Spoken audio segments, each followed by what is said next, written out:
ముహూర్తం టైం అయిపోతుంది, ఇంకా సురేష్ రాలేదేంటి?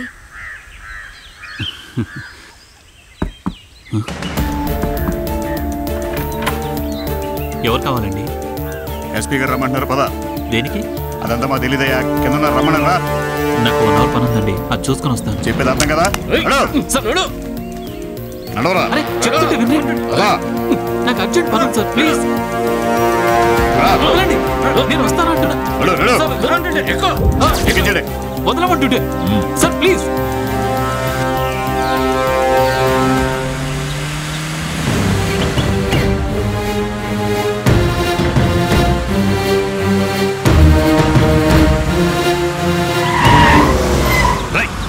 తీయరా బండి. కానిస్టేబుల్స్ పారిపోతున్నాడు, పట్టుకోండి సార్.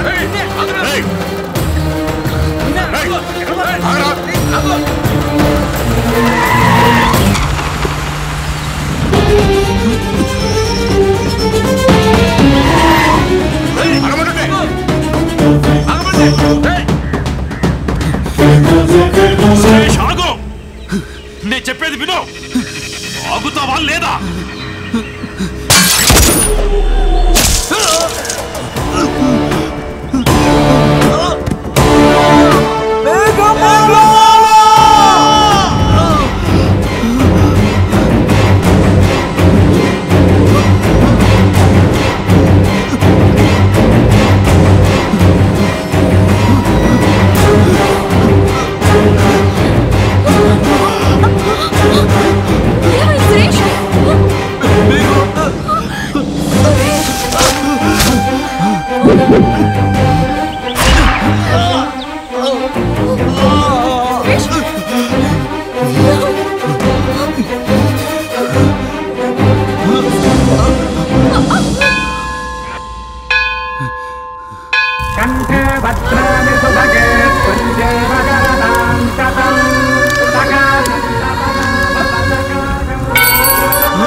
నా గురించి ఏం బాధపడద్దు మేఘమాల,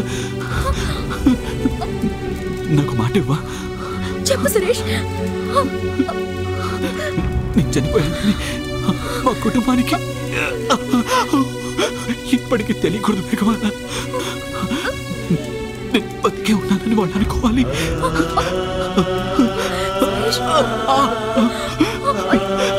కుటుంబానికి ఆదుకోవాలి మేఘమాల.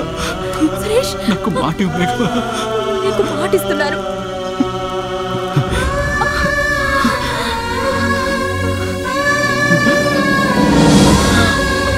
సురేష్,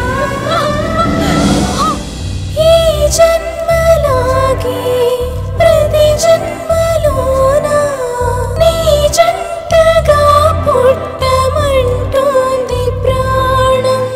ఆ బ్రహ్మనైనా ఎదురించమంటూ నీతోటి నారాత రాసింది మన ప్రణయం.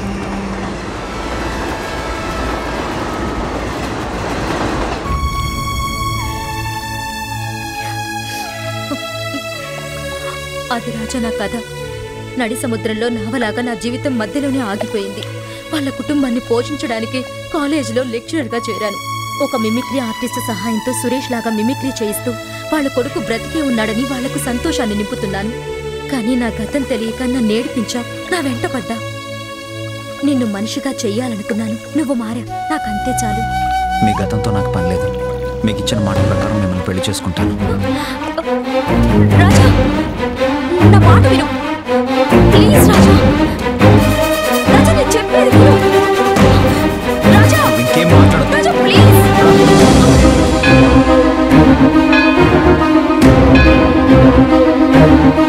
సఖా సప్తపదా భవ సఖాయో సప్తపదా బభూవ సఖ్యంతే గమే జగ